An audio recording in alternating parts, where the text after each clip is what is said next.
అమ్మా నాన్న అనాథల పుణ్యక్షేత్రం.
అమ్మా నాన్న అనాథల క్షేత్రము రోజు చూస్తుంటామండి. మాకు చూసినప్పుడల్లా మేము కూడా రావాలి, పార్టిసిపేట్ చేయాలి, అందరికీ మా తరపున తోచిన సహాయం చేయాలి అనాథలకని అనిపించింది. ఈరోజు మా పెద్ద బాబు సాయి కృష్ణ రక్షితాల కొడుకు మా మనుమడు ఇవాన్ కృష్ణ జన్మదినము. ఆ సందర్భంగా రావాలని వచ్చాము. సోమనాథ్ జ్యోతిర్లింగ స్వామి అభిషేకం చేయించారు, చాలా బాగా చేయించారు. దాని తర్వాత ఇక్కడ అనాథాశ్రమం మొత్తము చూపెట్టారు. అనాథలను చూడడం జరిగింది. 300 to 400 మెంబర్స్ మేల్స్ 200 ఫీమేల్స్ ఉన్నారు.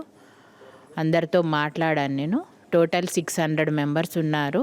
అందరూ ఆరోగ్యంగా పరిశుభ్రంగా అనిపించింది. ఇక్కడ స్టాఫ్ కూడా చాలా బాగా రిసీవ్ చేసుకున్నారు. అన్ని విధాల సౌకర్యాలు, ఇక్కడ కొత్త బిల్డింగ్ కూడా వారికి ఉండడం కోసము కన్స్ట్రక్షన్ అవుతుంది. ఆల్మోస్ట్ అయ్యింది, ఇంకా అవుతుంది. మాకు చాలా బాగా అనిపించిందండి. మా మన్మని పేరు మీద మేము కూడా కొంత డబ్బు అనాథులకు ఇవ్వడం జరిగింది. నా పేరు నరేంద్రనాథ్, హ్యాబిట్స్ నుంచి వచ్చాము. మా మిసెస్ ఉమావతి ఇద్దరం కలిసి ఇక్కడికి వచ్చాము. మా అమ్మా నాన్నల అనాథాశ్రమంకు చూశాము. I'm very happy. మా మన్మంతి వాళ్ళ పుట్టినరోజు ఇవాన్ కృష్ణది. ఆ సందర్భం ఇక్కడికి వచ్చాము. మాకు తోచింది సహాయం చేశాము. చాలా సంతోషంగా అనిపించింది. ఇక్కడ స్టాఫ్ కూడా చాలా very prompt and very good. Receiving is very good. I'm very happy with that staff. And I congratulate to all the staff members, those who are doing for this services. I am very happy with that. This will continue forever. Thank you very much. అమ్మా నాన్న అనాథల పుణ్యక్షేత్రం.